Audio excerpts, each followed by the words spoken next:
जय श्री राम, जय श्री कृष्णा। दोस्तों, आप सभी को दीपावली की ढेर सारी शुभकामनाएं। दोस्तों, अगर आप भी चाहते हैं अपनी जिंदगी में कुछ नया जानना तो सब्सक्राइब करें। हम आपके लिए ऐसा उपाय लाइन जो आपकी जिंदगी पूरी तरह से बदल देगा। बस आपको यह उपाय धनतेरस के दिन कर लेना है। धनतेरस को आपको क्या खरीदना चाहिए, क्यों खरीदना चाहिए, ये पूरी जानकारी देगी। उसके लिए आप हमारे वीडियो में बने रहे। जी हाँ दोस्तों, इस वर्ष 2023 में 10 नवंबर को धनतेरस है और धनतेरस पर कुछ न कुछ खरीदने का प्रावधान है, चाहे आप धनिया ही क्यों ना खरीदे। परंतु धनतेरस के दिन जो भी चीज खरीदते हैं उसमें दोस्तों 13 गुना बढ़ोतरी होता है। इसलिए लोग धनतेरस के दिन वाहन खरीदते हैं। बहुत सारे लोग खरीदते हैं सोना, चांदी इत्यादि खरीदते हैं। तो इस वीडियो में मैं आप लोगों को धनतेरस संबंधी संपूर्ण जानकारी बताया हूँ। धनतेरस पर केवल 2 रुपए की ये एक चीज लेकर आए, घर में चमक जाएंगे किस्मत, धन बरसेगा जमकर के। कहने का मतलब है कि धन की बारिश नहीं होगा। आपके घर में सभी मार्ग से इतना ज्यादा धन आना शुरू हो जाएंगे जिसकी आप कल्पना भी नहीं कर सकते। देखिए, धनतेरस पर भगवान धन्वंतरी की पूजा होती है। धन्वंतरी को आयुर्वेद जन्मदाता और जाता समझा जाता है। इस वीडियो को ढंग से देखना, तब आपको समझ में आएंगे। और इस दिन हमें क्या खरीदना चाहिए ये भी मैं आप लोगों को बता रहा हूं। केवल 2 रुपए का चीज दिन बहुत ही सस्ती, मात्र कुछ ऐसी चीज होते हैं जिससे खरीदने से रोग और सुख ये दोनों मिट जाते हैं और जातक को सुख और समृद्धि की प्राप्ति होती है। आप अपने स्वार्थ अनुसार आज के वीडियो में बताएंगे। कुछ ऐसी सामग्री है जिसे आप खरीद सकते हैं। अब आखिर जानते हैं धनतेरस के दिन हमें खरीदना क्यों चाहिए, बाकी दिन क्यों नहीं खरीदना चाहिए। देखिए, जो धनतेरस का दिन होता है ये धन प्राप्ति करने का सर्वश्रेष्ठ दिन समझा जाता है। धनतेरस के जो भी वस्तु खरीदते हैं उसमें 13 गुना ज्यादा असर पड़ जाता है, अर्थात अच्छा तो हो जाता है। मान के चलिए आपने धनतेरस के दिन जैसे कि कोई वाहन खरीदे तो वह वाहन में इतना ज्यादा असर हो जाता है, 13 गुना ज्यादा असर बढ़ जाते हैं कि उस वाहन की फिर कभी भी उस वाहन से आपको दुर्घटना नहीं होगी, किसी को नुकसान नहीं पहुंचाती। कहने का मतलब है कि धनतेरस के दिन जो भी चीजों का खरीदारी करते हैं उसमें शुभफल हासिल होता है। तो हमें धन के दिन क्या खरीदना चाहिए, तो आप अपने सामर्थ्य अनुसार धनतेरस के दिन आपके पास जितना पैसा है, आपके पास जो समर्थ है, उनके अनुसार कुछ चीजों को खरीदारी कर सकते हैं, जो कि इस वीडियो में मैं आप लोगों को बताऊंगा। और यदि मेरे वीडियो में बताएंगे 5 में से कोई भी आप एक चीज खरीद लेते हैं, यकीन मानिए माता लक्ष्मी आपके घर में अभी के जीवन में चली हर तरह की मुसीबत को दूर करेगी, आपको अर्थात धन संपत्ति प्रदान करेंगे। देखिए, जन जन कल्याण करना आप सभी दर का। आप हमारे वीडियो को देख रहे हैं, आप हमारे दर्शक नहीं बल्कि आप हमारे परिवार के हिस्से हैं।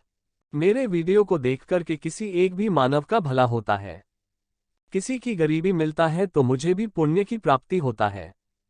इस वीडियो में जानते हैं कि वास्तव में हमें धनतेरस के दिन क्या खरीदारी करना चाहिए। मैं 5 चीज बता रहा हूं आपसे, जो कि आसपास में ये चीज मिल जाए तो खरीद लें। आप अपने समर्थन खरीद है। अभी तक कमेंट बॉक्स में जय माता लक्ष्मी नहीं लिखे तो जय माता लक्ष्मी अवश्य लिखना। और जो बहन हमारे वीडियो को देख रहे हैं, बहन लोग आप जो कमेंट बॉक्स में हैप्पी धनतेरस अवश्य लिखना। तो सर्वप्रथम जो है कमल का बीज ध्यान से सुनना। कमल के फल को जो है निकालने के पश्चात इसे कमल का बीज निकलता, जिसे हम कम लागत के बोलते हैं, कमल खट्टा भी बोलते हैं। तो इसके अंदर से जो बीज निकलता है की माला बनती है, जिसमें माता लक्ष्मी को सिद्ध करने के लिए इनके माला की जब होती है तो देखिए जो कमल के घाट के होती है उसे माता को बहुत पसंद है।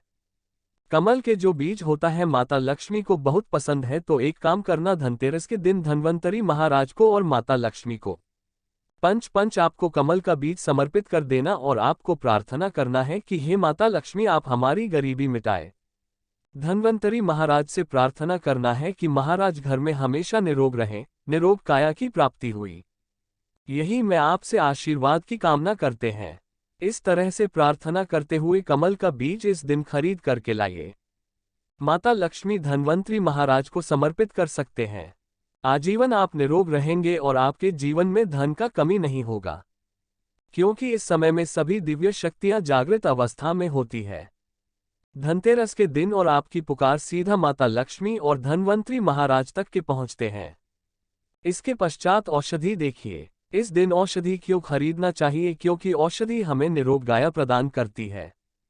हमें जो निरोग रखने का काम करती है। तो ऐसा मान्यता है कि इस दिन धनतेरस के दिन, क्योंकि इस दिन धन्वंतरी महाराज जो है समुद्र मंथन पैन हुए थे और अमृत का कलश लेकर के उत्पन्न हुए थे। धन्वंतरी महाराज को, धन्वंतरी देवताओं को जो है देवताओं के वेद कहा जाता है। दुनिया के सर्वप्रथम सबसे बड़ा जो वैद्य है ये धन्वंतरी महाराज है। ये देवताओं के वैद्य है और यह हमारे लिए है। हम सब इनकी पूजा करते हैं। इनकी पूजा के कारण ही हमें वेद का ज्ञान हासिल होता है। तो इस दिन जो है कालाबाज या फिर जो है शंकर झा, ये सर्वौषधि नाम की एक औसत आती है। आप ये घर में खरीद करके ला सकते हैं। ये घर में खरीद करके आप अपने घर में लाते हैं और इसे स्थापित करते हैं या फिर धन्वंतरी महाराज को समर्पित करते हैं। तो जब तक ये औषधि आपके घर में रहेंगे तब तक आपके घर में बिल्कुल ही किसी को रोग नहीं आएगा। और ऐसा भी कहा जाता है इस दिन औषधि ले करके लाने के पश्चात, जैसे कि शंकर झट है सर्वो औषधि आते, आप जो इस दिन इंद्रजाल नाम की जो झड़ी आती है वो भी खरीद करके ला सकते हैं। या फिर किसी भी तरह की चमत्कारिक पेड़ पौधे की जो बाधा होती है या फिर चमत्कारिक जो वनस्पतियां होती है, ये खरीद करके लाकर धन्वंतरी महाराज को समर्पित करे। ऐसा कहा जाता है इस दिन समर्पित करने के पश्चात ये जो औषधियां होती हैं, जड़ी बूटियां होती है, जागृत अवस्था में हो जाती है। मान के चलिए किसी को लंबे समय से बीमारियां ठीक नहीं हो रहे तो इस दिन समर्पित किया गया औषधि की यदि 2 से 3 बूंद, यदि जो लंबे समय से बीमार खाट में पड़े मानव हैं, चलने फिरने में समर्थ नहीं, तो इसके नाक में यदि इसके 2 से 3 बूंद जो आप औषधि ला रहे हैं उसके 2 से 3 बूंद नस दिया जाए तो वो मानव भी ठीक हो करके कुछ दिनों के भीतर में चलने फिरने लायक हो जाते हैं। कहने का मतलब है कि इस दिन सभी तरह की जो औषधि होती है उसे जागृत करने की जरूरत नहीं पड़ती, स्वयं जागृत होते हैं। इसीलिए इस दिन औषधि ला करके आप जो समर्पित